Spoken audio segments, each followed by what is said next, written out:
Bien, una vez que terminamos de hallar el coeficiente de Gini, recordemos que por sí solo no nos indica nada, salvo que tengamos información histórica y podamos determinar que este coeficiente tiende a un mayor grado de igualdad o tiende a un mayor grado de desigualdad. Una segunda interrogante que se nos plantea en el estudio de masa salarial es ver cómo relacionamos aquel último decil, en este caso el decil 10, y el promedio de ingresos de este sector en relación a el promedio de ingresos del primer decil, es decir, lo que menos ganas y lo que más ganan, cómo lo relacionamos en la cantidad de veces que interviene uno sobre otro. Bueno, al usar el decil, obviamente el decil nos remite a dividir la población en 10 partes, cada parte representa un 10%, y si la población total en estudio era de 338 personas o empleados, 338 dividido 10 nos va a dar esta posición. Es decir, de toda la grilla, el empleado número 33,8 va a formar parte del decil 10. El decil 2 va a estar formado por el empleado número 67,6, es decir, el 20% de nuestra dotación se va a encontrar acá, en este valor. El 30%, 40, 50 y así sucesivamente hasta llegar al 100%, hasta el último decil, que está hablando del empleado número 338. Conocido la posición, luego sí calculamos desde el punto de vista de la utilización de la herramienta estadística deciles, calculamos cada uno de los deciles,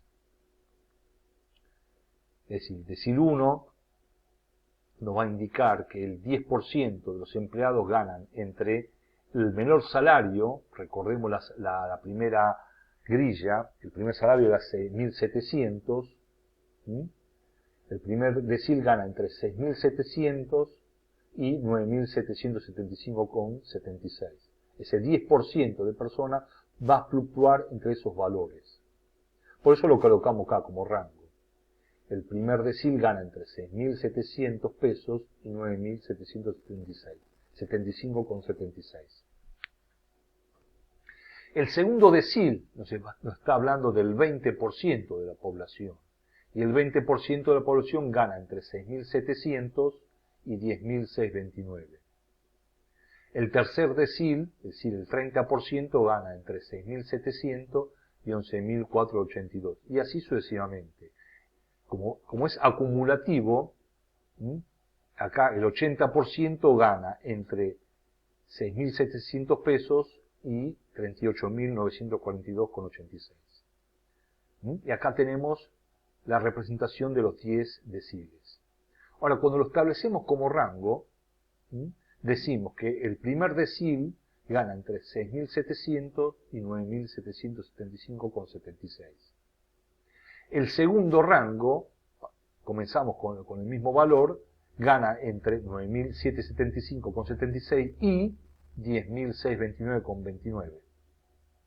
El tercer rango, comenzamos por lo mismo, y gana entre 10.629,29 y 11.482,83. Y así sucesivamente. Es decir, tenemos los rangos de estas 10 porciones en que dividimos la masa salarial. Es decir, cada decil gana entre esto y esto, entre un valor mínimo y un valor máximo. Y sobre esto podemos sacar un promedio. Podemos decir y afirmar que el primer decil gana en promedio 8.237,88. El segundo decil gana en promedio 10.202,53. Y así sucesivamente. El último decil gana 44.577,66. Y acá sí podemos comenzar a pensar la relación, conociendo o sabiendo cuál es el primer decil y el promedio de su ganancia y el último decil, podemos establecer la relación. ¿Y cómo establecemos la relación? Bueno, es el cociente entre el que más gana y el que menos gana. El cociente de 44.577,66 dividido 8.237,88 nos da 5,41 veces. En otras palabras, quien más gana o quienes más ganan en la organización ganan 5,41 veces más que los que menos ganan. Y esta relación es importante establecerla, porque una vez más, si la analizamos históricamente, vemos si esta relación crece o decrece. Cuanto más crezca esta relación, la lógica nos indica que existirá un mayor grado de desigualdad en esta organización.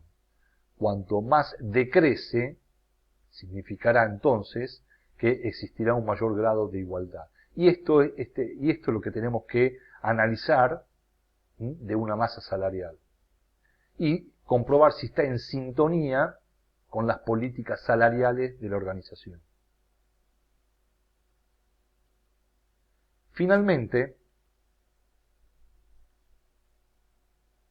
es interesante conocer cómo es la distribución económica en esta empresa.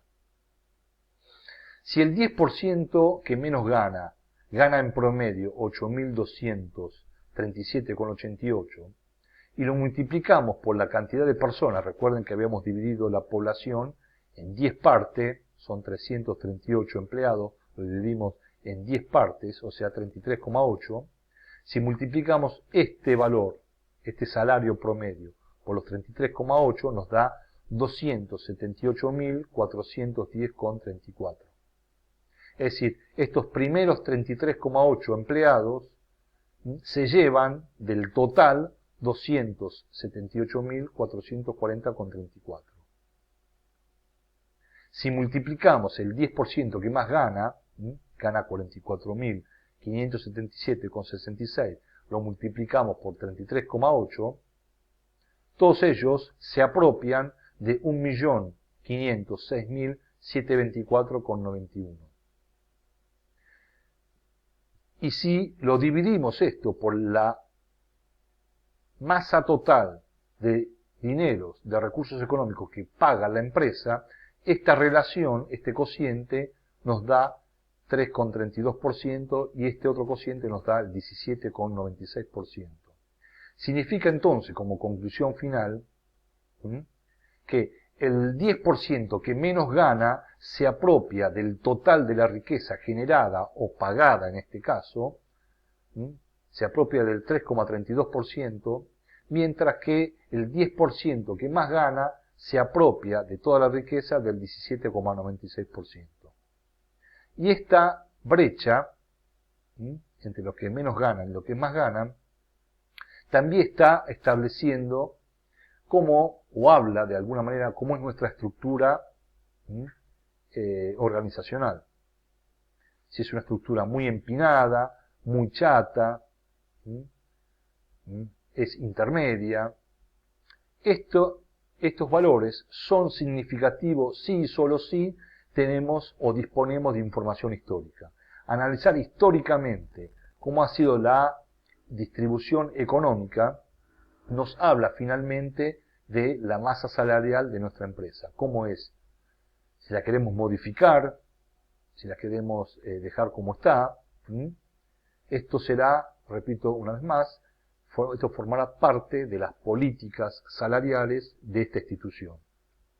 Luego sí, podemos compararlos con otras empresas, recordemos que tienen que estar en el mismo área, que tienen que formar parte del mismo sector y que tienen que tener una estructura similar. Si hacemos todo ese estudio, sí podemos saber cómo está nuestra empresa en función del mercado que abastecemos conforme el mismo rubro y sector.